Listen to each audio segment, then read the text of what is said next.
What's up, guys? This is Jesse, and today we had a great call with a jeweler named Jim that I feel like set the stage for a great lesson for everybody that everybody needed to know. So, in today's video, we are going to talk about the difference between a conceptual brand and a utility brand, and this is how we came to that place. Jim is an excellent manufacturer. He's somebody that is a multi-generational jeweler with a family store. So this is somebody that really knows all of the new processes for CAD on the way through anything that you could do in production for a custom. This is a jeweler that studied the greats as far as brands like Van Cleef and Arpels or any of the other major jewelry brands to understand how they manufacture product. So that way Jim could create an operation that can produce product at the same level. He even said something along the lines of, a lot of people can now create a piece of jewelry that is a great piece of jewelry. And we couldn't agree more that, especially now with all of the tools available with e-commerce and the way that you can sign up with manufacturers and outsource, and then of course use artificial intelligence, it is an unprecedented time in the industry where anyone with the right plan can create a good jewelry business. So what came up was the idea that if that is possible and you can make anything and there is a lot of people out there in the market that can do anything, the danger that would arise if somebody is so focused on the material aspect of the product of what type of metals do you use and what type of materials are you using, how would that make you competitive in a market where anyone can make the piece? So this brought up the idea of a utility brand versus a conceptual brand. You can think of a utility brand as a brand that is really dialed in on all of the material aspects of the product. They're very much in the realm of communicating the value of their services as a jeweler through the logical sales arguments, like we have the best materials, we'll get it to you in this time frame. We'll be able to compete with all of the other jewelers on price. It's all the logical underpinning aspects of what the jeweler could be providing as a service. Now, this can become a problem if that jewelry business is only focused on those logical points. If they're only focused on providing utility, providing usefulness through access to their service, the result of this is that you are going to become commoditized. That's just like a commodity, like my gold is no different than someone else's gold, assuming the purity is the same. You can be commoditized if the only way that you compete is you can build this ring on our website, or we'll make you anything you want and we'll compete on price with the other jeweler.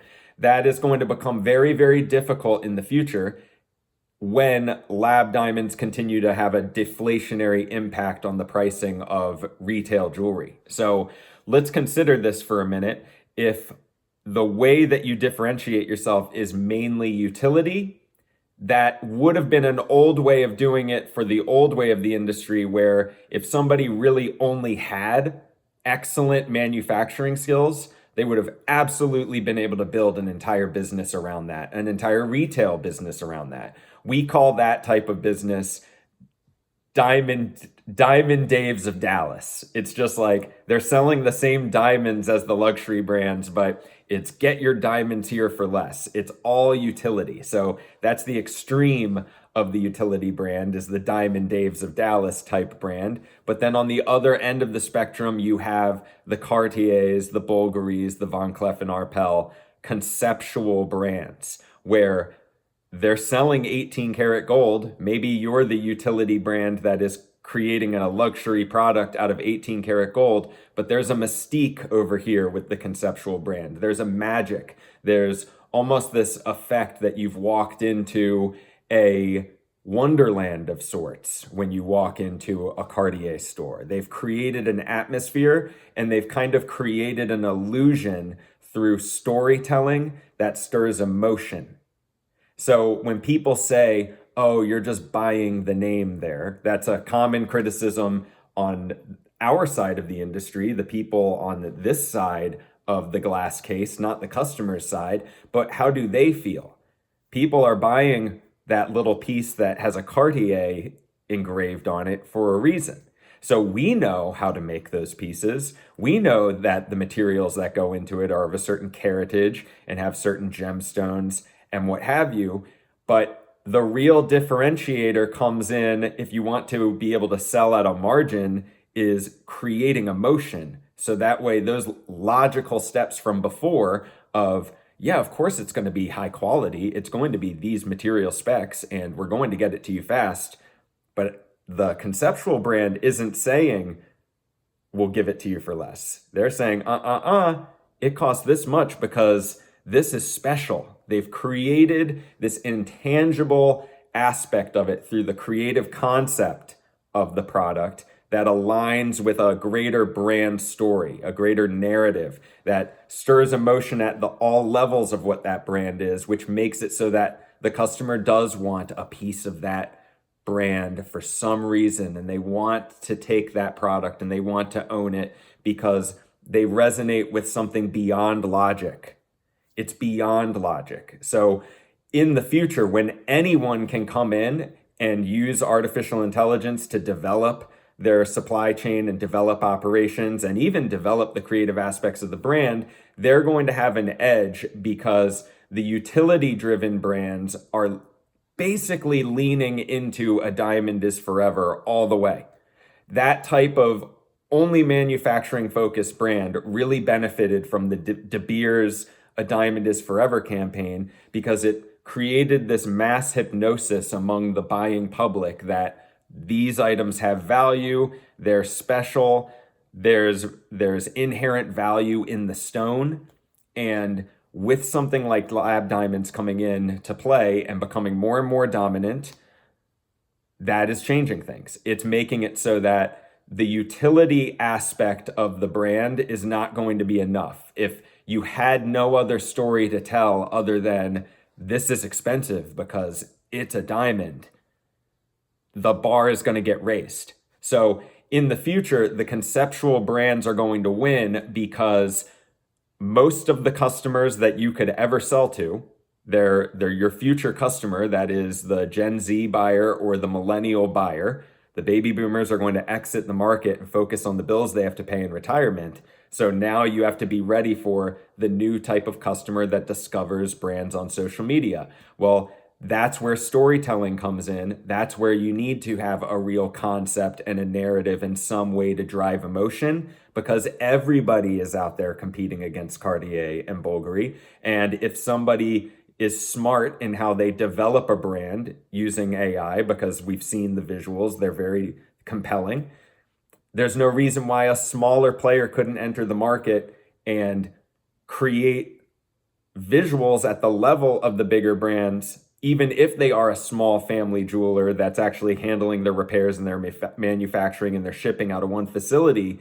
If they have that put together, that ability to stir emotion online through their storytelling content, they can sell to the customer of that more utility focused jeweler 1,000 miles away in this direction, this direction, this direction, and this direction, and they're eating everybody's lunch. It's like in There Will Be Blood when Daniel Day-Lewis says, I drank your milkshake. They're putting straws into your community and drinking your milkshake if they know how to make a conceptual brand, present it on social media, and attach it to an e-com store. It's even more powerful if you really have that strong manufacturing element that would make it so you could be like the utility-driven brand. It's just that you put that underneath. It's how the chocolate bar is made, and then you put a wrapper on it that is compelling. So that way you have the best of both worlds, the excellent machine, the business machine with a beautiful presentation. So in the future, we all have to be marketers. So that's the big difference between a utility brand, which is going to be the most impacted by lab diamonds in a negative way, that's going to put bigger businesses under if they can't adapt and find a way to tell stories and compete in this new visual world. It's about time, if you haven't learned how to do this yet. But the opportunities here with tools in AI, you can create a beautiful brand presentation and do things that used to cost a lot of money. So this is a great idea for everybody to be getting their head around. The idea that you can create a concept for a brand that sits on top of the utility you provide as a service when you are getting off the ground. Excuse me. We are live. But anyway, I just wanted to share that Jim was a real gentleman and is building an awesome business and also brought about a great idea that I think is for everybody. So bear in mind that if you feel you are more utility focused in the way that you're building your brand, there are solutions available. Of course, there are solutions available from Jewelers Advantage to solve this at jewelersadvantage.com. And we can help you with that. There are free AI tools that will get you started with this, and we have a ton of free resources. I would start with looking into something called the Brand Prism. So that's everything that you would need to get started with building a conceptual brand. It will take time. Be patient. If you don't feel like marketing is your strength, that's okay. We have some time, and there are tools available that are coming together that are miraculous and magical if you have an open mind. So in the future, conceptual brands are going to beat utility brands. It's just the way that that is going to go. That is my prediction, and I stand by that prediction. Let's see if I'm right. My name is Jesse here at Jewelers Advantage, and I'll see you in the next one.